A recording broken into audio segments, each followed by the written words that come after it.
Olá, igreja. Olá, irmãos. Para quem não me conhece, eu sou Henrique, frequento a igreja aqui já faz alguns anos, não chega a 10 anos, né? Mas uns 6 anos aí. Vulgo Batata para os jovens. E aceitei o desafio dos pastores daquela igreja de compartilhar com vocês uma palavra que vem de Deus, tá?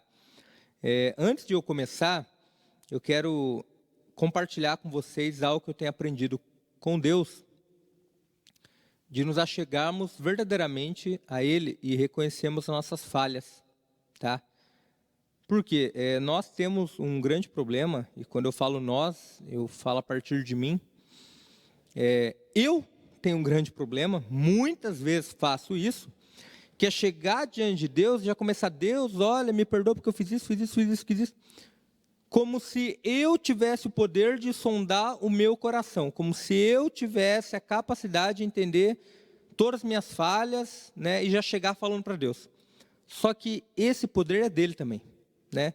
Então, hoje eu vou compartilhar com vocês algo que eu tenho aprendido para a gente começar, que está lá em Salmo 19, 12.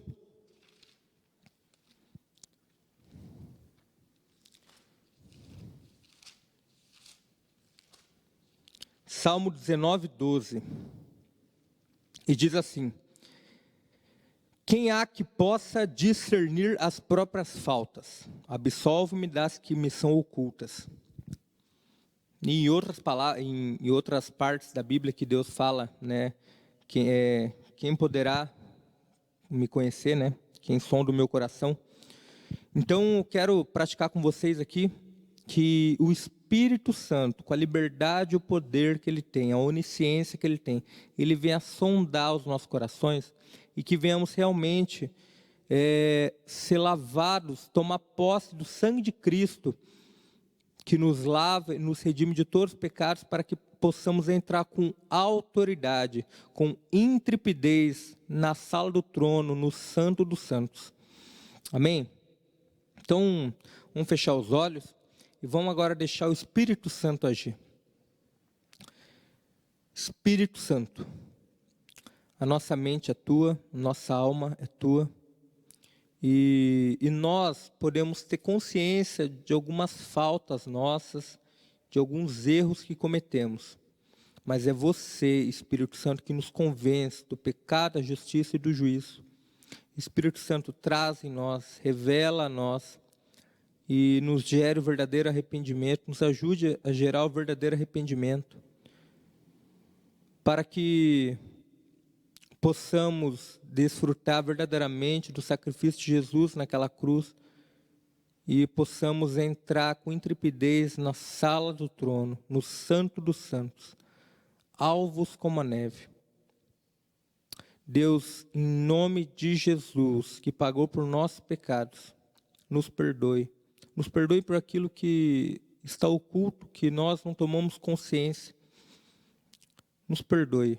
Deus, nós não somos merecedores de estar aqui nesse lugar para ouvirmos da Tua palavra, da Tua voz.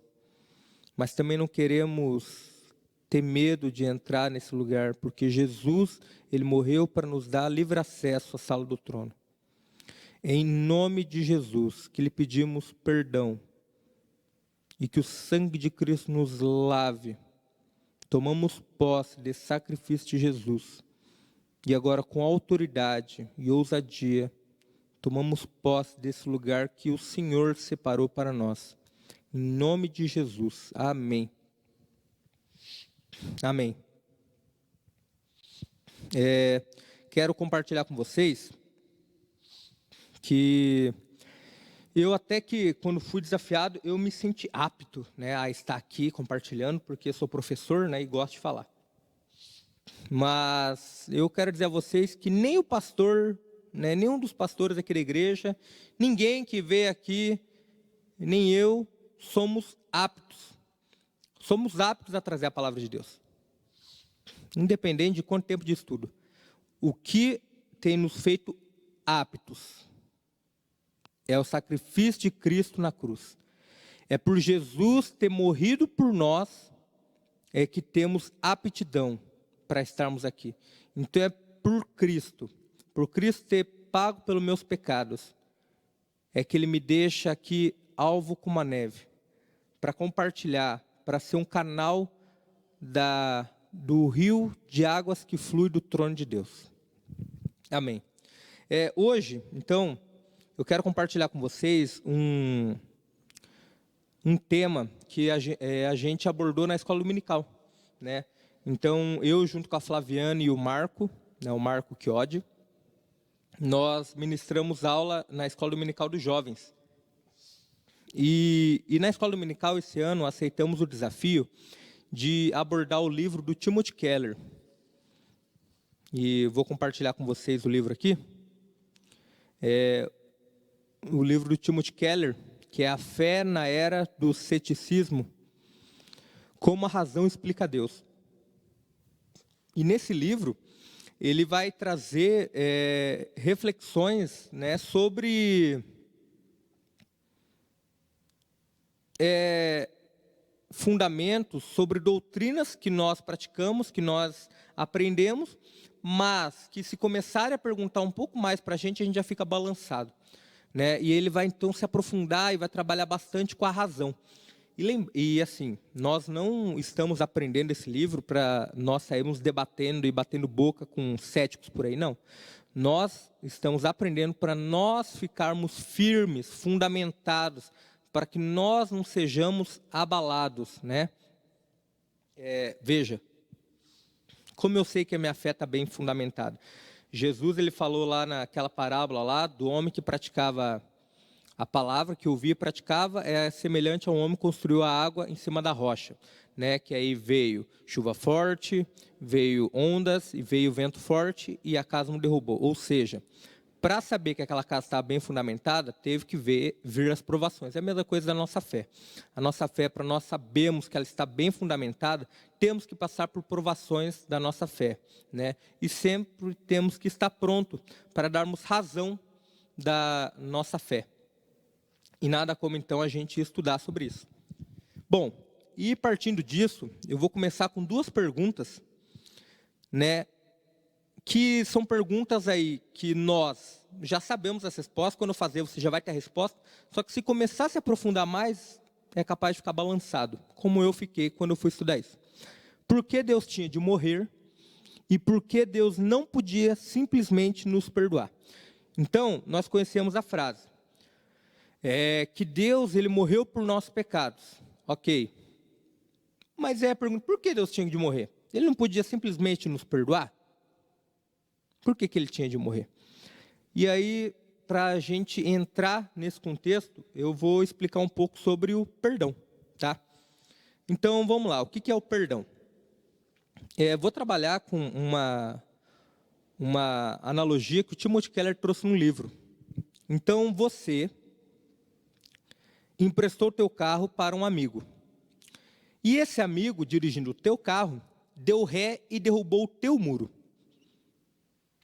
Nessa situação, você vai ter duas opções. A primeira, você vai cobrar ele, né, de toda a dívida, né, porque ele estava dirigindo o teu carro e derrubou o teu muro, então ele vai pagar o conserto do carro e a reforma do muro.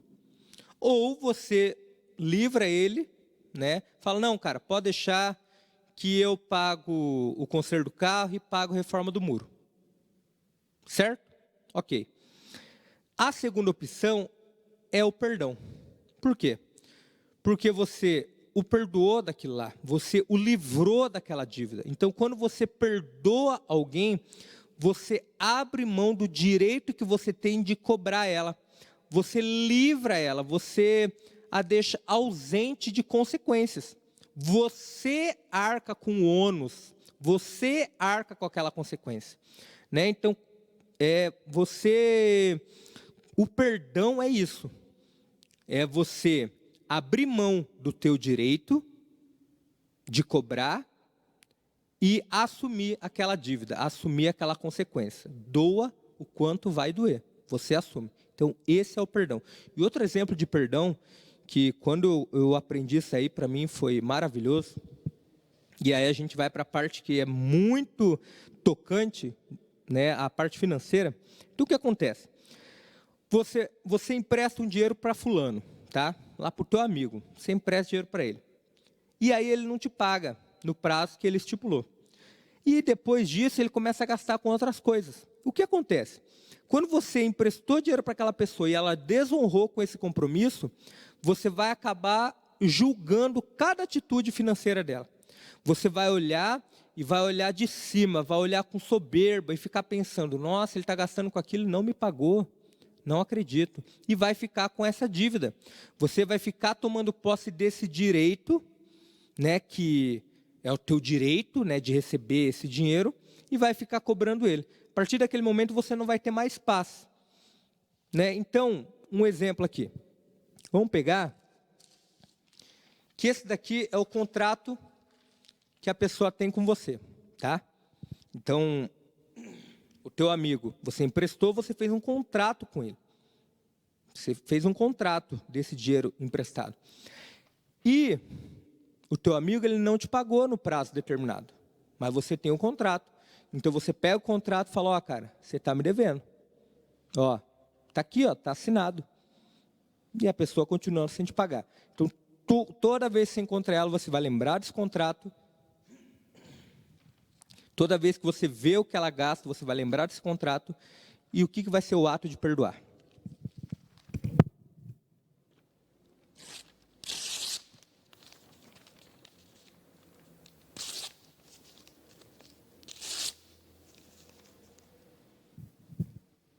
Esse é o ato de perdoar. Você abrir mão desse contrato. Não tem mais contrato. Se você não tem mais contrato, você não pode mais cobrar ele. Você não pode mais cobrar ele. Você abriu mão desse direito. Você aniquilou o contrato. Então a pessoa está livre. E veja, isso é tão maravilhoso, porque a partir daí você vai se preocupar só com os teus problemas, você não vai mais ficar sendo fiscal financeiro dele, né, que já não basta os teus problemas, você ainda vai ficar se preocupando com o que ele gasta o dinheiro. E a outra parte, você vai desfrutar do que a Bíblia diz de se alegrar com os que se alegram. Se ele tiver alguma conquista com o dinheiro que ele tem investido, você vai se alegrar com ele. Você não vai mais ficar, falar, não acredito. Não, você vai se alegrar com ele. Que bom, nossa, que maravilha. Porque aquele pecado já era. Aquele erro que ele fez com você já era, você o perdoou. Você o livrou dessa dívida.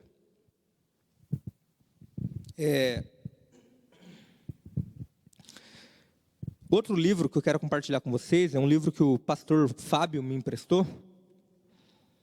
É esse livro, de Glênio Fonseca Paranaguá, que se chama Sara-me, Senhor. E esse livro, né, ele já começa citando o livro da pastora Kay Arthur, que é o livro Senhor, Cura as Minhas Feridas.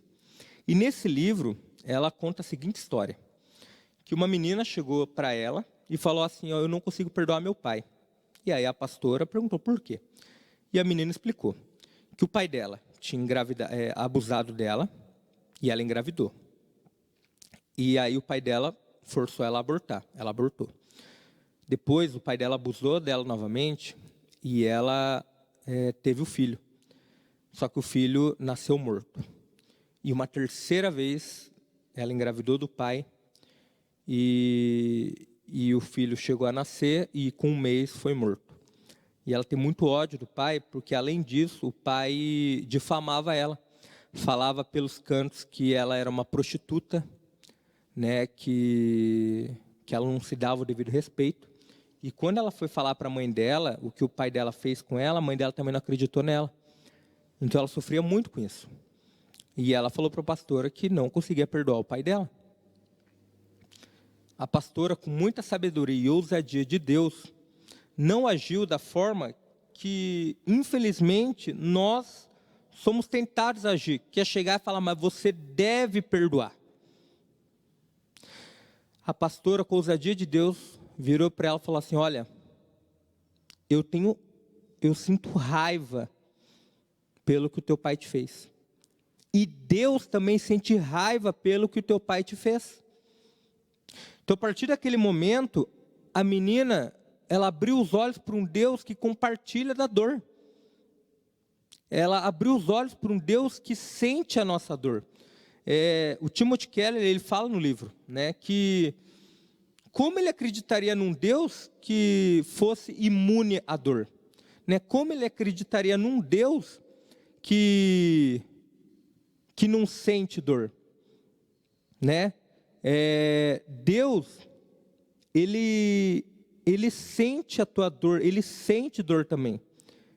Então aquela menina, ela abriu os olhos para um Deus que não apenas julga, falando, você deve perdoar, mas um Deus que sabe o que você está sentindo. Né? E aí, depois de muitos tratamentos e tudo mais, a menina conseguiu perdoar. O que acontece, né, nesse ponto? E aí vem uma palavra de consolo. Né? Lá em Isaías 53, 4 e 5, diz assim: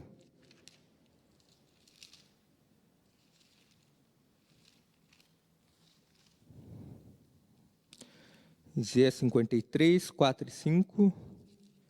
Se não sair ali, eu vou abrir aqui. Muito bem. Certamente Ele tomou sobre si as nossas enfermidades e as nossas dores Ele levou sobre si. E nós o reputávamos por aflito, ferido de Deus e oprimido. Mas Ele foi transpassado pelas nossas transgressões e moído pelas nossas iniquidades. E o castigo que nos traz a paz estava sobre Ele, e pelas suas pisaduras fomos sarados. E agora, né? Olha, gente, é muita coincidência, viu? É engraçado, porque agora seria legal eu falar essa palavra que é muito forte, e se fosse num culto, ouvir aquele aleluia bem forte da Mara. Isso, então agora, gente, é muito coincidência porque ela está aqui. Então, com a graça de Deus, eu vou repetir isso, porque isso é uma palavra muito forte. Isso é uma palavra muito verdadeira que tem que entrar no âmago do nosso ser. Né? Lá o versículo 5, mas ele foi transpassado pelas nossas transgressões e moído pelas nossas iniquidades. O castigo que nos traz a paz estava sobre ele, e pelas suas pisaduras fomos sarados. Aleluia! Pelas suas pisaduras fomos sarados. Ele levou a tua dor na cruz do Calvário. Ele te sarou. Então a cruz já mostra para a gente que você não tem que sofrer pelo que você passou. Ele já te livrou dessa dor. Então perdoa. Né? O ato de perdão te faz abraçar essa oportunidade de se livrar da dor. Em Isaías 45, 22,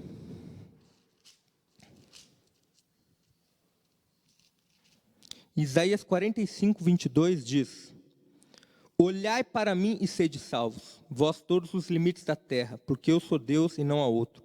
Olhai para mim e sede salvos. E quando ele fala esse olhai para mim, Deus ele não está simplesmente falando, olha para mim, que eu sou poderoso, e você vai ser salvo. Ele está falando, olha para mim, porque eu entendo a tua dor, e você vai ser salvo. Eu sou poderoso, mas eu também compactuo do teu sofrimento. Eu entendo o teu sofrimento, eu sofro com você. Outra palavra de esperança, que está lá em João 16, 33, que diz assim: No mundo teremos aflições, mas tem de bom ânimo, porque eu venci o mundo. Então Jesus está falando que para vocês terem paz nele, e que no mundo nós vamos passar por aflições, mas para ter ânimo, porque ele venceu o mundo.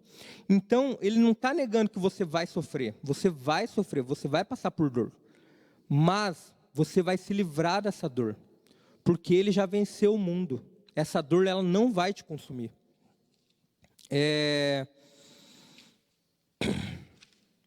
o que acontece? Nós temos muito problema para começar o ato do perdão, por quê? Porque muitas coisas a gente pede para Deus, né? E não está errado pedir as coisas para Deus.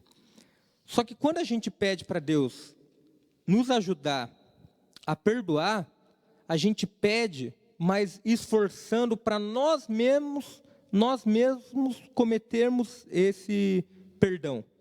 Como assim? É o mesmo exemplo que eu citei no começo, de eu chegar diante de Deus e já ir falando as minhas falhas, como se eu tivesse a capacidade de me sondar. Eu não dou oportunidade para Ele. Porque a gente ouve muito que as pessoas falam assim, o primeiro ato é o de perdoar, e depois sentirmos. Está errado isso? Não está, é verdade. O primeiro ato é perdoar. Só que esse primeiro ato de perdoar, não é simplesmente você falar, Deus, eu perdoo. É você realmente chegar diante de Deus, no teu secreto, que diz lá em Mateus 6,6, e entrando em seu quarto e fechada a porta, orarás ao teu pai que está em secreto, e em secreto ele te responderá.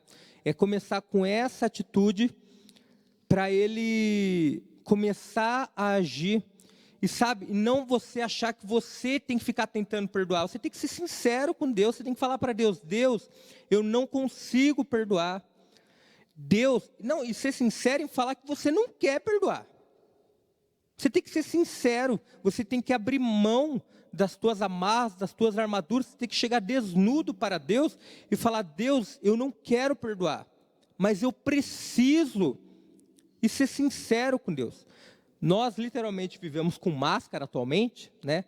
Mas além das outras máscaras que temos que abrir mão, né, são essas máscaras, né, que no trabalho temos que agir de uma forma, na igreja de outra forma, na casa de outra forma. E aí então aprendemos, né, a chegar diante de Deus e falar para Ele das nossas dores com sinceridade, falar, Deus, eu sinto raiva do que aquela pessoa me fez, eu quero cobrar ela daquilo. E outra palavra para tomarmos posse, é o que diz em 1 Pedro 5,17, que lançando sobre Ele toda a vossa ansiedade, porque Ele tem cuidado de vós. Ou em Filipenses 4, do 6 em diante, não andeis ansiosos por coisa alguma, antes faça conhecido diante de Deus através de oração, súplica e ações de graças, e a paz de Deus, que excede todo entendimento, guardará a vossa mente e o vosso coração em Cristo Jesus. Toma posse dessa promessa. Se você já chegou diante de Deus e falou que perdoou, e você não tem desfrutado dessa paz, fale com Deus, fale, Deus, eu quero desfrutar dessa paz que está na tua palavra. E seja sincero com Deus e deixe Ele agir do jeito dEle, mas chegue diante dEle e deixe Ele ser Deus em sua vida. E compartilhando com vocês essa dificuldade de chegar diante de Deus para se livrar da dor, eu compartilho com vocês, esse ano, né, eu perdi meu pai faleceu em setembro, e foi algo muito dolorido, né? E que horrível, eu demorei 15 dias para chegar diante de Deus e colocar aquela minha dor para fora. 15 dias, contado. Demorei 15 dias para chegar diante de Deus e falar com Deus sobre isso. Né? Eu não tenho uma explicação por que eu fiz isso, né? Mas eu demorei tudo isso, né? E fiquei sofrendo com aquilo, né? E depois de 15 dias, né, eu pude chegar a Deus, né, chorar. Ainda sofro com essa perda, né? Ainda sofro, né? Mas eu compartilho com vocês como eu demorei para lançar essa dor sobre Deus.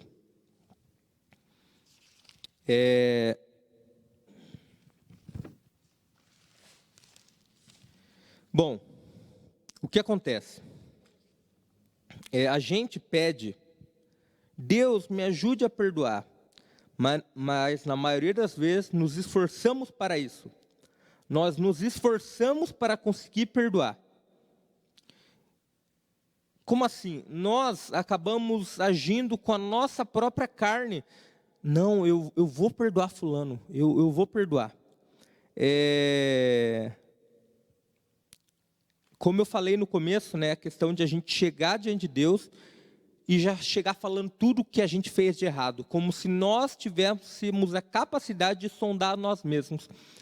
E essa é a mesma questão quando a gente fala de perdoar alguém, né? A gente sempre ouve que primeiro nós devemos tomar a atitude de perdoar, depois vem o sentimento. E infelizmente a gente acaba entendendo isso errado, porque a gente acaba entendendo que primeiro nós devemos agir por nossas forças e depois Deus vai agir. Mas não é isso, não é. A atitude de perdoar que é dito é você chegar diante de Deus e falar: Deus, eu perdoo a pessoa, né? E para deixar mais forte, né? Fala: Deus, eu não vou cobrar mais ela daquela dívida do carro. Deus, eu não vou, no caso dessa menina, eu não vou mais cobrar meu pai por isso que ele fez comigo. É forte falar isso, mas esse é o perdão, né? Então essa é a atitude do perdoar.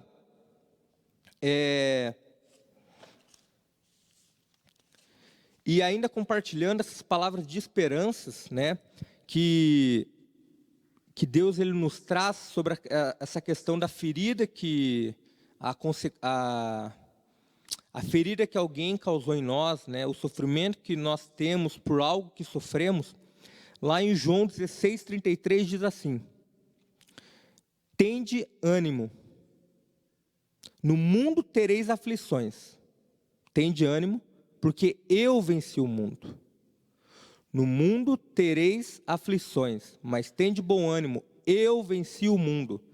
Jesus ele está simplesmente falando assim: olha, eu venci o mundo.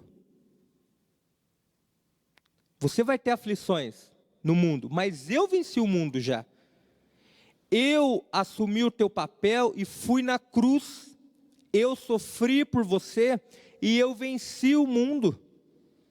Né? Nenhum principado e potestade tem mais poder sobre você, porque lá em Colossenses 2,15 diz que os principados e potestades eles foram humilhados na cruz do Calvário. E eles foram despojados na cruz do Calvário. E despojando os principados e potestades, publicamente expôs ao desprezo, triunfando deles na cruz. Né? Então, o mundo, né, as pessoas ao nosso redor não podem mais nos ferir, e isso já vai em um assunto mais transformado. Eu até recomendo o livro do Timothy Keller, Ego Transformado, né, trabalharmos essa questão do ego, né, e claro que Jesus, quando ele fala imundo, ele não quer falar só das pessoas, né, mas eu coloco para vocês, as pessoas não podem mais te ferir, te machucar. Principados e potestades, Satanás não pode mais te ferir, te machucar, porque ele venceu o mundo. Jesus, ele despojou. Sabe o que é despojar? É tirar todo o poder do principado e potestade. Ele tirou todas as armaduras, todas as armas que principado e potestade tem contra a tua vida. Eles não podem mais te fazer mal. Se livra disso. Infelizmente, o sofrimento que eu e você carregamos muitas vezes por feridas de outros, ou por circunstâncias que acontecem, é porque nós, né, por nosso sentimento de comiseração, queremos sofrer aquilo, porque nos é confortável, ficarmos como vitimismo, de ficar remoendo o nosso sofrimento, né, como diz a palavra, um abismo traz outro abismo, que a gente sofre aquilo e a gente fica trazendo: olha só, aconteceu isso, aconteceu isso também. E a gente não olha para a graça de Deus, para o dom perfeito de Deus, que é isso daqui. E aí, vem outra palavra também, em Marcos 2,17.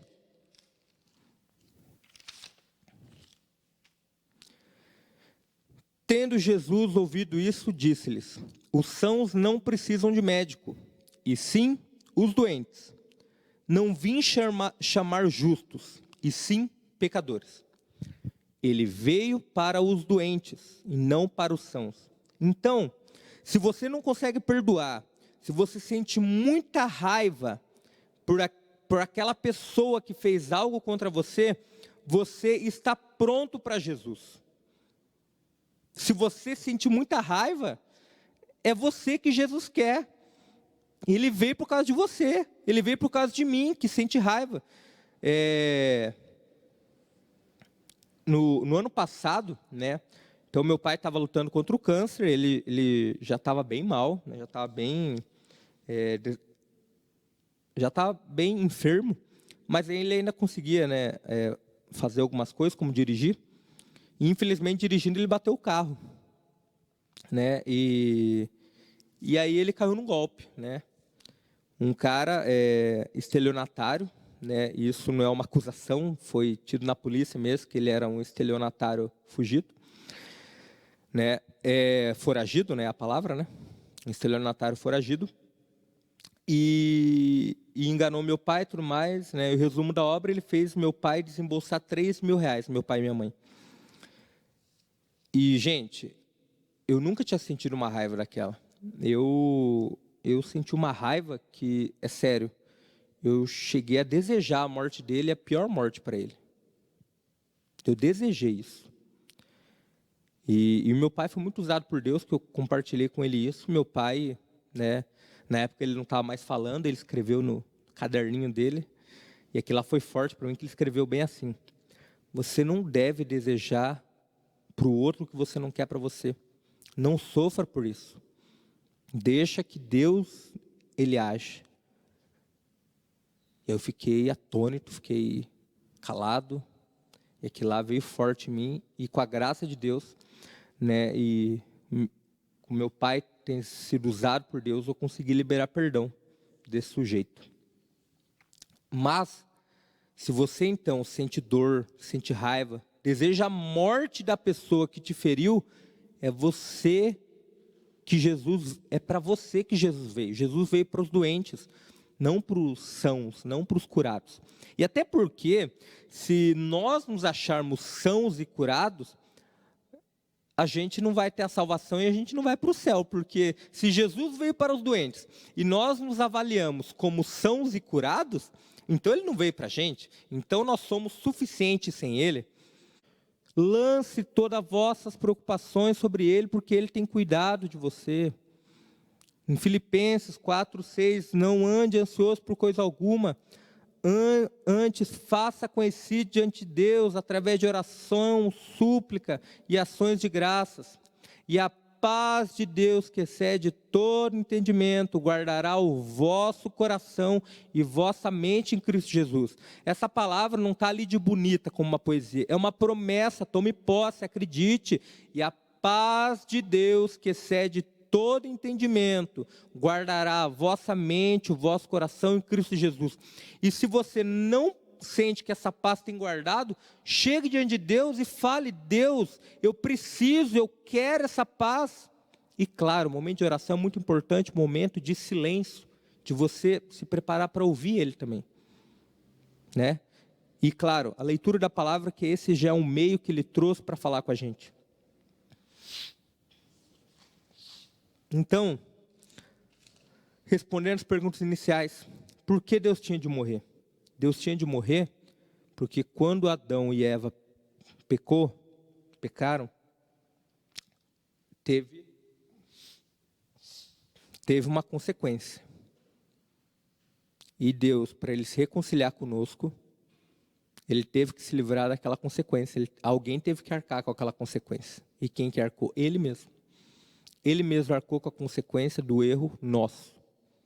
E aí então, ele se dispôs a morrer. O preço a ser pago era preço de sangue, né? Era preço de morte. Se você comer dessa fruta, verdadeiramente você morrerá. E eles morreram, foram separados de Deus. Então, Deus, ele sofreu a consequência de morrer, para que fôssemos livres e libertos e tivéssemos a vida eterna junto dele, não separados dele. Porque Deus não podia simplesmente nos perdoar, ele nos perdoou, simplesmente nos perdoou. Mas, como eu falei no começo, quando perdoa, quando ele perdoou, ele assumiu para ele o ônus do pecado. Ele assumiu para ele aquela dor. Ele assumiu para ele aquela consequência.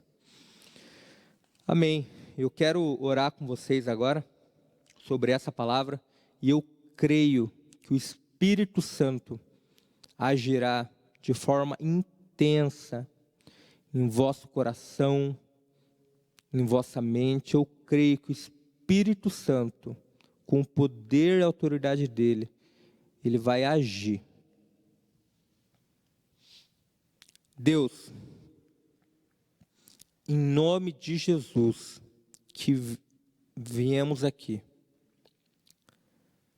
Deus, é em nome de Jesus, que pelas suas pisaduras nós já fomos sarados. Em nome de Jesus, que verdadeiramente levou sobre si as nossas iniquidades, e o castigo que nos traz a paz estava sobre ele. Nós o reputamos por aflito, ferido de Deus e oprimido. É em nome desse Jesus. Deus, é em nome de Jesus, que é você, que veio em pessoa, em Jesus, é em nome de Jesus, que sofreu por nós, que viemos aqui e falamos: Deus, cansamos de sofrer. Nós já somos sarados e queremos tomar posse disso. Deus, use a tua forma, tua multiforme graça de agir. Use essa tua forma de agir para moldar a nossa mente, o nosso coração, o nosso corpo. Transforma-nos, nos liberte. Tomamos posse, Deus, da promessa que diz lá em 2 Pedro 5,17, lançando sobre ele toda a vossa ansiedade, porque ele tem cuidado de vós, em 1 Pedro. Tomamos posse disso, que você tem cuidado de nós. Tomamos posse que diz lá em Filipenses 4, que a paz de Deus encherá, tomará conta da nossa mente e nosso coração, que desfrutaremos dessa paz que excede todo entendimento, shalom.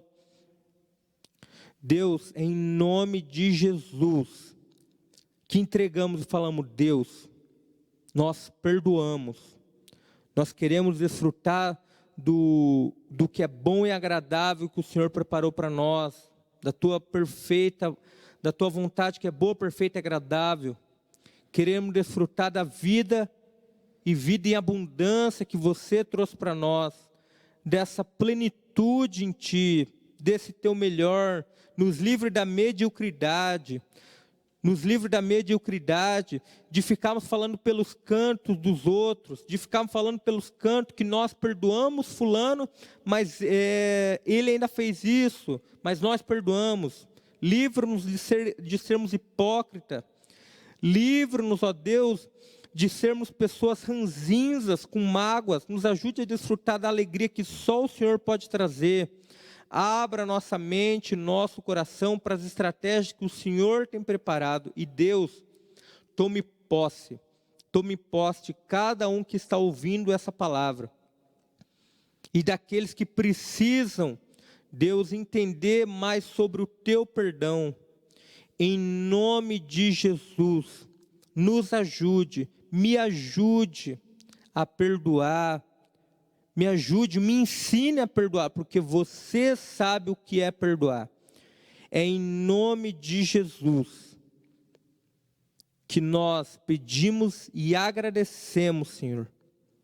Amém. Amém.